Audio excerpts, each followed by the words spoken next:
6, 7. I don't know if you're finding that in Australia, but that's taken off Yes. in Kuala Lumpur, and I almost think in every classroom around the world, we're all having actually exactly the same conversation. Kids are kids wherever you teach them, and that actually our worlds are really quite small now. You're listening to Around the School Table, hosted by me, Steve Davis, and proudly powered by Xuno Suite. We'll be bringing together the many voices shaping primary and secondary education across Australia, from principals and teachers to education thought leaders and system innovators. Whether you're in the classroom, the staff room, or the boardroom, this is your podcast to be informed, inspired, and connected. Today on Around the School Table, we're joined by James Wright, physics teacher and digital innovation lead at Garden International School in Kuala Lumpur, Malaysia, home to 50 nationalities and a thriving international community. After 12 years in Malaysia, following time at an historic UK grammar school, James will be sharing with us how he's harnessing flexible technology like Acceleris to bridge diverse expectations, empower innovation, and build parent confidence through powerful visual reporting. From shifting mindsets in multicultural classrooms to sustaining tech-driven culture amid staff turnover, James will be offering some practical wisdom on leading digital change without overwhelm. And if you're the person who's navigating technology in diverse or international settings, I think this conversation is going to give you a sense of optimism and some actionable insights. James, welcome to Around the School Table. Thank you for having me, Steve. It's great to be here. 12 years in Malaysia after teaching in the UK. That is quite a journey. What's been the biggest shift you've had to make in that, not just in pedagogy, but in mindset? You're moving from the Royal Latin Grammar School in the UK to Garden International in Kuala Lumpur. Give us a taste of that. Yeah, so I had a really interesting time in my training in the UK. I was able to benefit from being at a really well-established, really well-known school with I think we had about 150 years worth of experience among the staff when I first qualified, and then I went to a different school actually, and I taught in another school that had its own farm attached and was very rural. So I kind of saw a real diversity of students and backgrounds, and then actually coming international, I found that it's one of the things where really the more things change, the more they stay the same. Students, I think, had maybe a little bit more focus on their education. I think they maybe saw more of the value of it. But in terms of the day to day, how students react, I think kids are kids wherever you teach them, and that was kind of the first thing that I found really well, not strange, but yeah, I think it really confronted a lot of my preconceptions of thinking about different cultures and realizing actually no, but this was 10 years ago. No, they all love Justin Bieber just as much as everybody in the UK does, and that actually our worlds are really quite small now. And 6, 7. I don't know if you're finding that in Australia, but that's taken off Yes. in Kuala Lumpur, and I almost think in every classroom around the world, we're all having actually exactly the same conversations, which really brings us together, I think, around the world. So you do that through your work. I've got 2 teenage daughters. That's how I keep up with these things. Iconic is a word that gets flashed around a lot these days. Not just it's good Iconic, or yeah. memorable. It's iconic. Here's another one. Yeah. Have you got the Riz? That's one that's I seem to be fading now. Is Riz, but it's been replaced by 6, 7. See, I like to get them on the up so I can impress my daughters, and they don't get embarrassed at all. That's a really important note about just how shrunken the world is culturally. Every outpost would have its own heritage, but that stuff bridges people together, especially young people together. I find that fascinating. Yeah, absolutely. And I think especially now we're looking at, I know that you guys in Australia have just banned social media for under 16s, which I think is, a really actually very positive mood. And it looks like even young people are really quite respectful and quite pleased with that. But certainly, yeah, we have students, and obviously we are a very multicultural, very diverse community where we are quite transient, which brings a huge, huge strength strength of the school. As I think you said in your introduction, we have around 50 nationalities. We have over 40 languages spoken at home. But that's a massive strength to the school.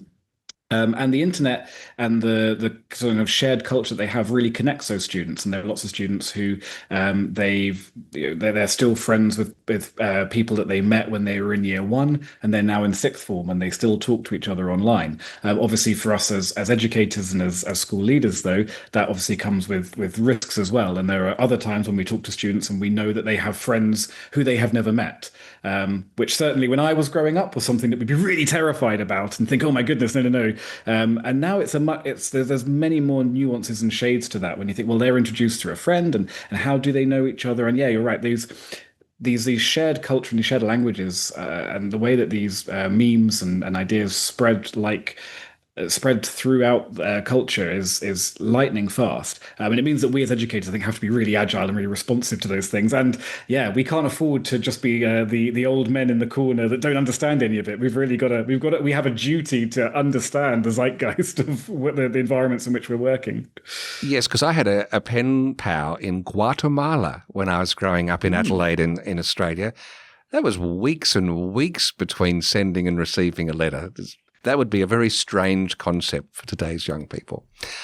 I want to come back to this diversity that you talked about, because there's a 600-year-old grammar school that you were at in the UK, now this highly international one. Here, though, that diversity, how does that affect the way you approach assessment? And how does graphic reporting help bridge some of the cultural and differences in the academic expectations?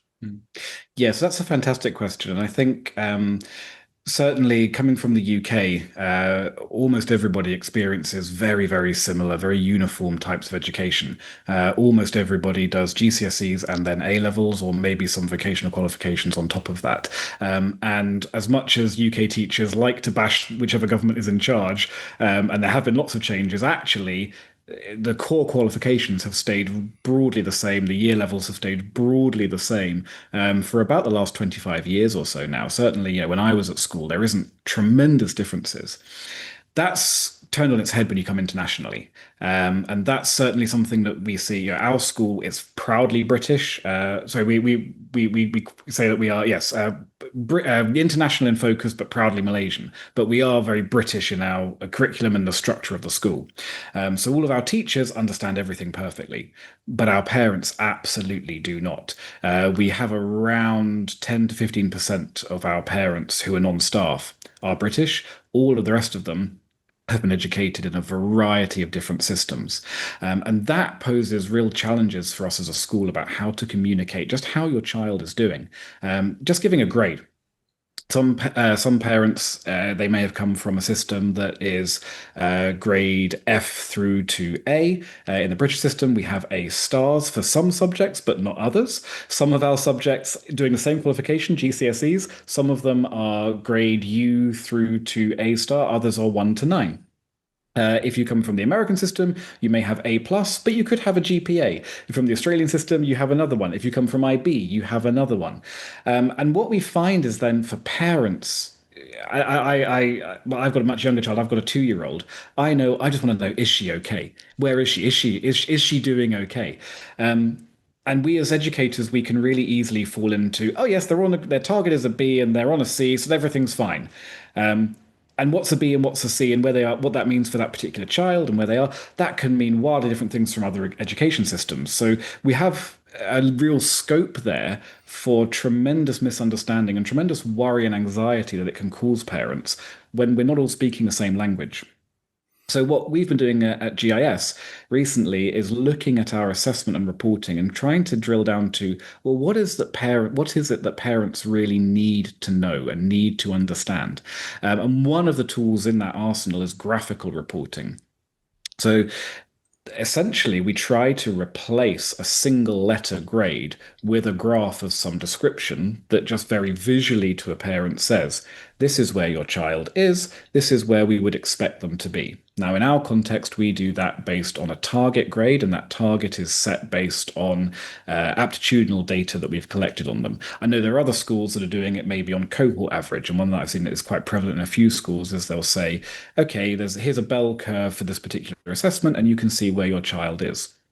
And all of those are designed just to make it instantly understandable to parents of how is their child doing for them, and to cut through all that noise of different systems, different points, different weightings they can really get lost in very easily. I know it's dangerous to talk about left brain, right brain, but my layperson understanding is the right brain, which processes everything at the speed of knots without language, can see something like that and instantly have an intuitive feel for what it means, as opposed to the poor old left side of the brain trying to work out which grading system it is. Yeah, and that's something that I find really interesting. As a physicist, my background is numbers, but actually I'm pretty poor at maths, at arithmetic certainly. You know, my wife constantly laughs that I struggle with her year 6 maths that she teaches because my mental maths just isn't that strong. But what a lot of what my job is around interpreting data and analyzing data, and it's something that we see all the time. If I give teachers a big grid of numbers, it's really hard actually to pick out which students are on track, which ones are under, where are the things to look at. As soon as we color code that, straight away they can pick out which ones they need to look at. And that's where these graphical reporting tools, these business intelligence tools, things like Accelerus that have built-in graphics and built-in ways of styling your reports. Yeah, it doesn't really matter because you can have the letter there, you can have the number, so that the people that are really numerically inclined can spot that straight away. But if you want to just look through a report card and say, well, where do I need to focus my attention? You've got that there straight away saying, oh, this bar's a lot lower than this one. This is where I need to focus my attention. I don't want to get too personal, but next time your wife challenges you on not being able to do the year 6 maths, say, well, if you put it on a piece of paper and took it at the top of a vacuum and dropped it, you'd be able to know how long it would take to fall 10 meters. Well, that is true, but I still get panic attacks when I remember somebody when my first week in Malaysia, they asked me, how long would it take to hit the ground if you fell off the top of the Petronas Towers? Because moving to a new country, you've got to do the tourist sites. And yeah, I didn't sleep for a little while thinking about how long you have to think about it. So you've just brought up a trauma memory for me there, Steve. It's all part of the deal. Now, I believe, because I mentioned optimism in my opening, you are quite optimistic when it comes to technology and education. And I believe there's a question you ask your teachers: what do you want your software utopia to be? What's your version of a utopian school look like when it comes to technology and innovation? Oh, wow. I love that question. So for me, technology is about enhancing the teaching and learning, and it's taking what you want to do and making it easier. And often that means less technology, or it means really targeted technology, but being seamless. So things like integrated quizzing apps are fantastic because in the past we might do something like get every child to write an answer on a whiteboard and hold it up, and that still is the number one way of getting a quick, short answer. But if you want to see all of the students' answers at once, there are now loads of apps that you can just see it appearing on the screen in front of you as they're typing, and they even now have AI that will jump in and say, these are the ones that need attention. And that's doing exactly the same thing that we've done for again, about 30 odd years now of mini whiteboards in the lesson, but it's adding something that wouldn't otherwise be possible. And helping remove some of the, well, I would say remove workload. It doesn't remove workload. And that's, again, I think is something that's really important about education technology. Done well, education technology actually makes you more exhausted and more tired at the end of the day, I feel, because what it takes away is a lot of the menial tasks that are brainless and you can just write off.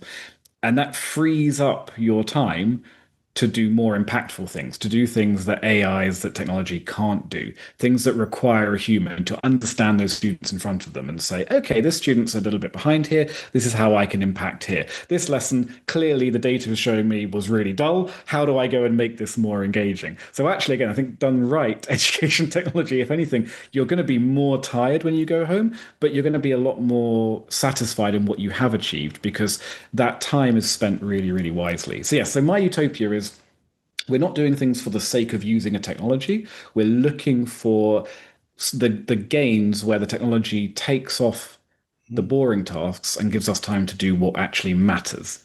Another way of saying that is you're taking away the stuff from a teacher's day that's 6, 7 and replacing it with the iconic stuff. Wow, that was your kids are going to be so proud of you for that. But on a serious note, there is something I love about it being able to say, here are the answers. Oh, these ones need attention. That is the no child getting left behind. That's the nothing getting missed. And to me, as a former student when I was younger, but also as a parent, you don't want your kids to fall between the cracks. Absolutely. And I think, we have to be realistic about what a teacher in the classroom can do. Education around the world is under a lot of pressure. We're seeing a recruitment and retention crisis across the sector because of workloads through the roof, because of the kind of status of the profession is often under threat. And I think, again, it's our duty as leaders to look for ways that we can help our teachers to work smarter and take some of those. And again, be a supportive friend, be an extra pair of eyes in the classroom. Something I think a lot about particularly with again AI, is children at this stage should absolutely not be given unsupervised access to AI, but it's quite good at parsing what they're saying and then highlighting and saying, okay, here are the ones that you might want to look at first. This is actually a little nuance that's buried in here that you might want to have more attention to.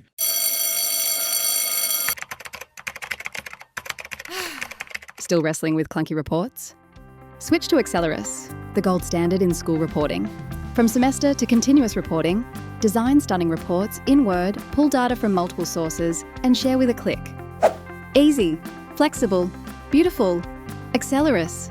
Love at first report. Visit xuno.com.au. I want to come back to what you just mentioned then about staff and having trouble, finding people, the profession itself, because there is turnover at international schools. You probably could argue that on one hand it's a blessing, on another hand it's a curse, depending on who's leaving, who's coming and going. But how do you build, you don't have to name names, by the way, how do you build a sustained culture of innovation in an environment when students and even some staff are changing regularly? Again, that's I think the thing that every school really struggles with, and obviously my job title is innovation lead, and that's a very weighty title to carry with you, and I think it really has to come down to your change management processes. So a lot of what I do is we start with, as you alluded to earlier, what's our utopia? So if I give you an example, we're currently looking at replacing our reporting system with Accelerus, and seeing how can we do reports to parents better. So that starts with getting a cross section of our staff body and saying, what do you need from reports? So particularly with we have quite low staff turnover, but for an international school, it's very low. For a local school, it would be higher. So for us, it's thinking, okay, start with the platform. When the teachers go in, how many clicks is it before they can enter data? And we sit down with teachers and we watch them enter their report data and say, okay, this is what we're currently using. These are the candidates to replace them. What's best and why from your perspective? We sit down with parents and we say, how do you want your reports to look? What do you really want to be reported on? And that's a mixture of a technology question and a pedagogy question of how are we reporting and what are we reporting? And then we sit with our administration team and we say, okay, tell me your current pain points. Tell me what you're doing at the moment that takes ages and that we can cut time from. So I think a big part of it is constantly having those conversations. A rollout is never complete. because you have those conversations, and as you say, we have change and we have turnover, and making sure that we document those processes and that we make it clear to when new people come in how to do it. That's an ongoing battle, but it's also important to say, well, let's go back and revisit those and say, is this still working for us? And as you say, yes, it's painful sometimes when your really, really good data manager leaves and they knew every report and they knew every template and they could do it like that. And now you think, oh my goodness, we've got to train someone new. But that's also a huge opportunity that you have a fresh pair of eyes now. And I think schools being really open to having a continuous conversation of, are we still doing this the best way? It made sense 5 years ago. Does it still make sense today? That's again a real opportunity that international schools particularly have. So I'm getting the picture. I mean, that move from iSAMS to Accelerus, there would have been some staff perhaps who were really comfortable with the way that it was going, but you're seeing the clicks and maybe there's some friction for some others. How do you frame that shift to get the buy-in if there are any staff that are hesitant with a technology change? Is it just talking through the win they get in more efficiency, or is there something less functional and pragmatic than that? You've got to deal with them emotionally. Certainly, when it comes to our reporting, there's not going to be many people that will be upset about a system that's quicker, because it is this Accelerus is much faster, so it reduces time. I think the biggest fear that staff often have is just any new platform. Anytime you give them a new piece of software, it's another thing on their plate, and they are busy and they have a lot of demands on their time. So yeah, you have to be absolutely certain as a leadership team before you do this that this is definitely going to save people time, and it is definitely the right move for the school. So you amass your evidence with that. Having focus groups again really helps with that, and sitting down with people. A big thing that I think is absolutely essential is to identify who's going to be the person that is most likely to tell me this is a terrible idea, and get them on board early, because those people are absolutely invaluable for tech rollouts in school. If you know the people who are unafraid to tell you that they think your idea is rubbish, they are gold to you, because they will spot the problems before other people who wouldn't tell you and would just sit there thinking, oh my goodness, this has been a disaster. Those people they're gold. So you identify those people who have been outspoken, who have really talked about the flaws in the current system, or who you know will be outspoken about anything new, and you go to them first, and you get them as part of your trial group. And then you address that. And when you do the whole staff rollout, it's about saying, look, we did this with a group of teachers. We went from it taking 15 minutes to enter a set of simple grades. That's now down to 5 minutes. So here there's an initial outlay of, it might take you half an hour to really get your head. I mean, again, it doesn't really actually, but I'll give you other examples. It might take a bit of investment to figure out how to do this once, but the gains you get long term are better. And then you tie that into the ancillary gains that you get as well. Having better data, for us, means less things being lost in spreadsheets. And that's a battle that, for me in my role, I fight all the time, is saying, please stop putting things in spreadsheets. Please, can we put it in databases? And when people aren't doing that, when you have these kind of shadow IT or shadow processes, that's a real wake-up call to you again as a leader to say, well, there's something deficient in what we're providing. If people are going outside of our expectations, there's a reason that they are doing that. And it's on us again to address that and say, okay, we don't want you to use a spreadsheet, but clearly what we've provided isn't working. So let's find a solution that meets all of our data protection and data sovereignty and control requirements, but also lets you just get on with the job of teaching. What you just said reminded me of something I heard. It was either an architect or a town planner talking about a heart path they talk about. So if they're building a park, and they've got a path going around the edge, but people kind of cut across diagonally, and gradually that creates their own path. That's a heart path. That's the natural flow that people have followed. And you are just seeing that differently when data is ending up in a spreadsheet.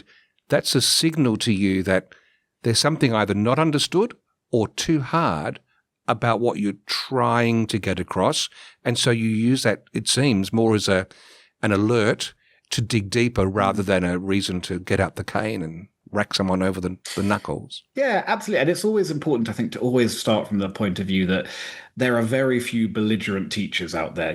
We're a compliant breed. We all chose to go and work in education. We don't like being told off. So if people are being non-compliant, there's usually a very good reason for it. Now, occasionally you have to just say, "I'm really sorry, you must do this."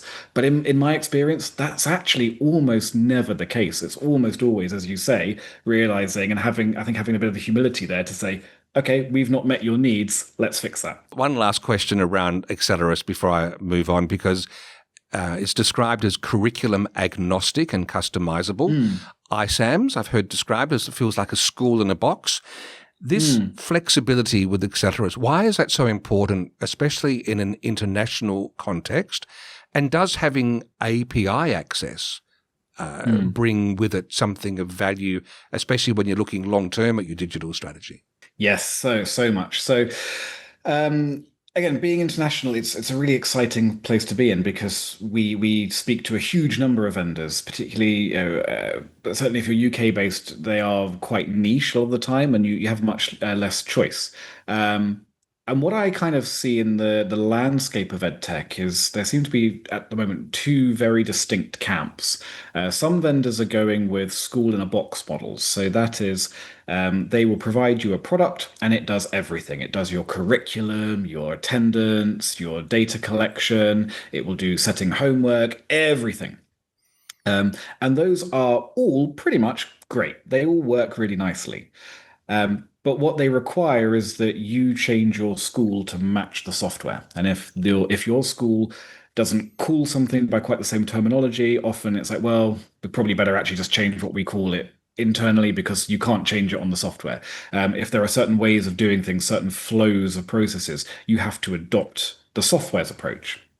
And like I say, if you're starting a brand new school, if you have no baggage, those systems can be fantastic if you're happy to go with someone else's ideal of how your school should work.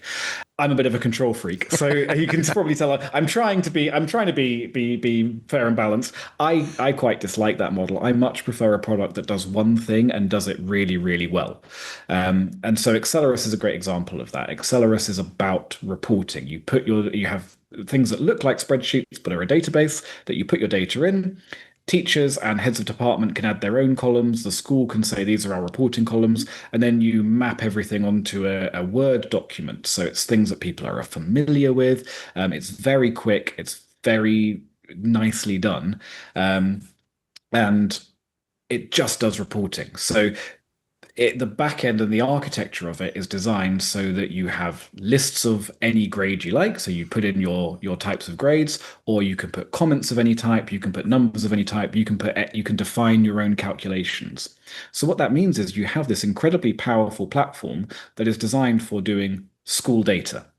And it doesn't really matter how your school's laid out because you can change the cohort names, you can change it from head of year to year director or whatever you want to call it. So it matches exactly how your school works. And then you get these beautiful reports out at the end. So that means when we were talking earlier about utopias, if you go with the school in the box model, you have to say, okay, which of these 7 templates that our provider gives us will we use? And we can make these minor changes. We can change the logo. We can maybe change the font, but that's kind of it. If you go with a product that does its one thing very well, you get to sit down as a school and say, well, what do we want this to be like for us? What's the right process here in our context? And then your software works around you. Like I was saying earlier, so that's similar to really good ed tech. It elevates what you as a school wants to do. It doesn't shackle you into using it for its own sake. So an aspect of that, you talked about APIs. I really believe in data sovereignty. I don't want to give my school's data or my students' data to a platform and then be held hostage forever, knowing that if we ever move, it's going to be incredibly painful to get on. So again, a key kind of evaluation question for me when I'm looking at a vendor is, do you have an API? Can I get data in and out quickly?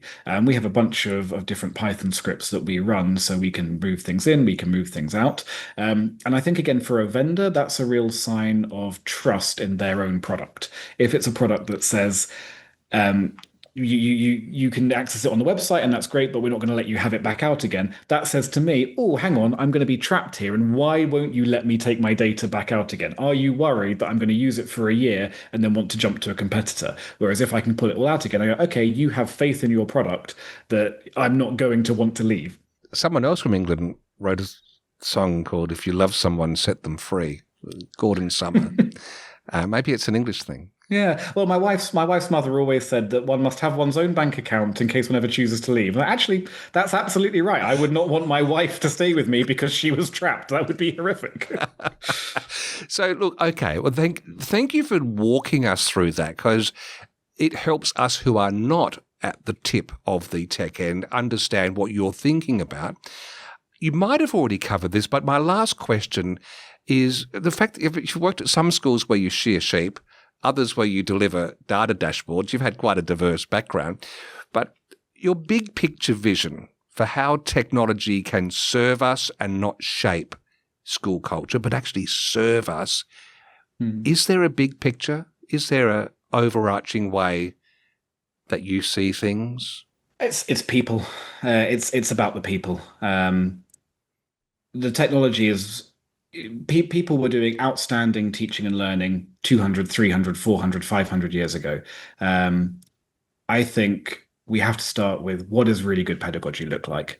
And then we say, what are the tools that are best placed to enable us to do that? And that's where I think we, as a nerd like me, we can often run to the solution. And I've said before, I think there are a lot of people, myself, my former self certainly included, that thinks with the right spreadsheet, I can solve education. I can get the perfect school if I just get the right spreadsheet.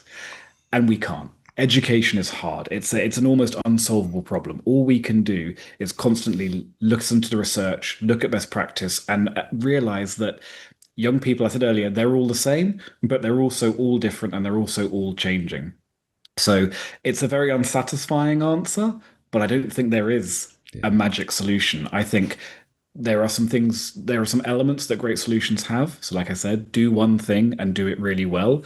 Build systems that are interconnected, where it's easy to move data from one to the other. It's easy to pick and choose the tools that work for you in your context.